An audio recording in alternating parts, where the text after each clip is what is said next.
আসসালামু আলাইকুম viewers, craft and art with PAB চ্যানেলের পক্ষ থেকে আরও একবার জানাচ্ছি আপনাদের অনেক অনেক শুভেচ্ছা।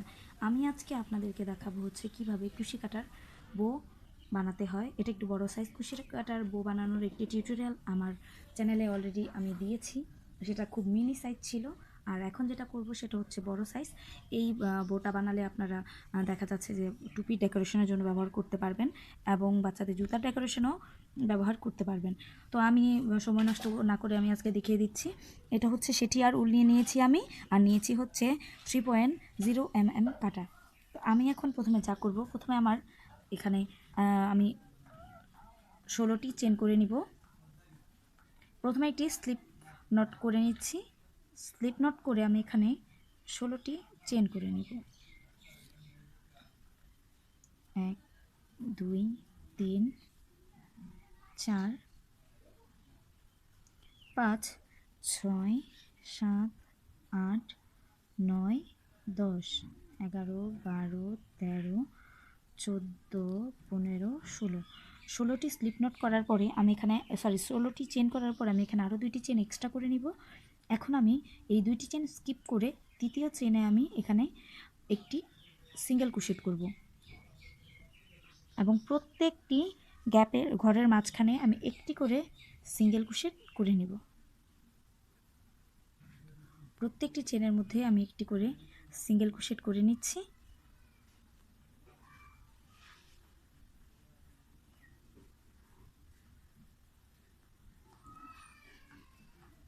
প্রত্যেকটি ঘরের মধ্যে আমি একটি করে সিঙ্গেল ক্রোশেট করে নিচ্ছি। এভাবে আমি সম্পূর্ণ চেনগুলো কভার করব। প্রত্যেকটি ঘরে একটি করে সিঙ্গেল ক্রোশেট করার পরে আমার এরকম এসেছে। এখন আমি একটি চেন করব। একটি চেন করে আমি এভাবে উল্টো করে নিব। উল্টো করে আমি প্রথম যে ঘরটা সেটাকে বাদ দিয়ে আমি দ্বিতীয় যে ঘরটা আছে সেখানে একটি সিঙ্গেল ক্রোশেট করব। আবার পরের ঘরটাতেও করব। এভাবে আমি প্রত্যেকটি ঘরেই সিঙ্গেল ক্রোশেট করব। প্রত্যেকটি ঘরে একটি করে সিঙ্গেল ক্রোশেট করে যাচ্ছি এভাবে। এখন আরও একটি চেন করে আমি পরবর্তী লাইনে চলে যাব এবং আবার একটি ঘর বাদ দিয়ে তারপরের ঘরে আমি একটি সিঙ্গেল ক্রোশেট করে নেব এবং পরবর্তী যতগুলো ঘর আছে সবগুলো ঘরেই আমি সিঙ্গেল ক্রোশেট করে নেব। তো দেখা যাচ্ছে যে এইরকমই যে প্রত্যেকটি ঘরে একটি করে সিঙ্গেল ক্রোশেট করে করে এরকম আমি যেমন 2টি লাইন করে দেখালাম বা তৃতীয়তম লাইনে আমি আছি, এমন করে আমাদের মোট 8টি লাইন কমপ্লিট করতে হবে। 8টি লাইন কমপ্লিট করে আমি আসছি।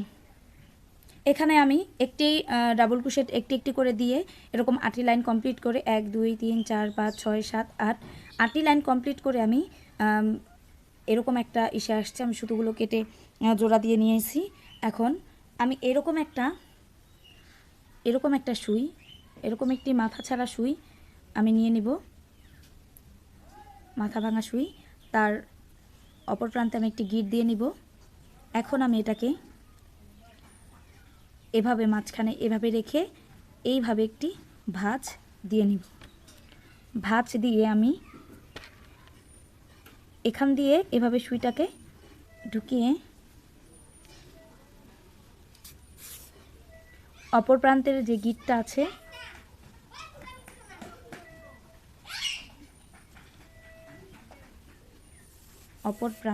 গিটটা আছে আমি সেই গিটের আগে একটু সুতার মধ্যে এভাবে করে নিচ্ছি।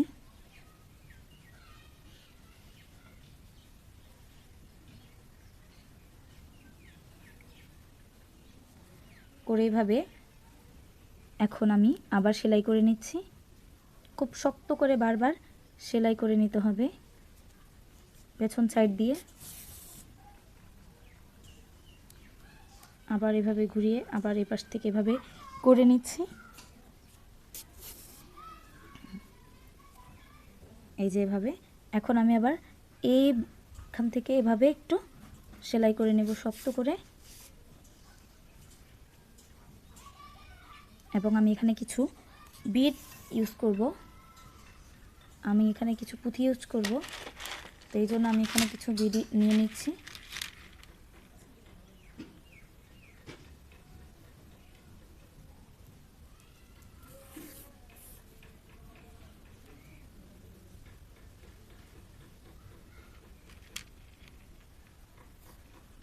এখানে আমি কিছু পার্ল পুঁথি নিয়ে নিলাম। এখন এটাকে আমি এপাশ দিয়ে আটকে দিব।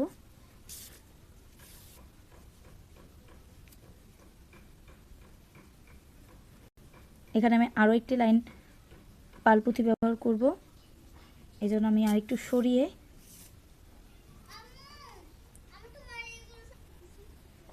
এখানে আমি আরও একটি লাইন পার্ল পুঁথি ভরে আমি এখানে আবার জয়েন করে দিচ্ছি।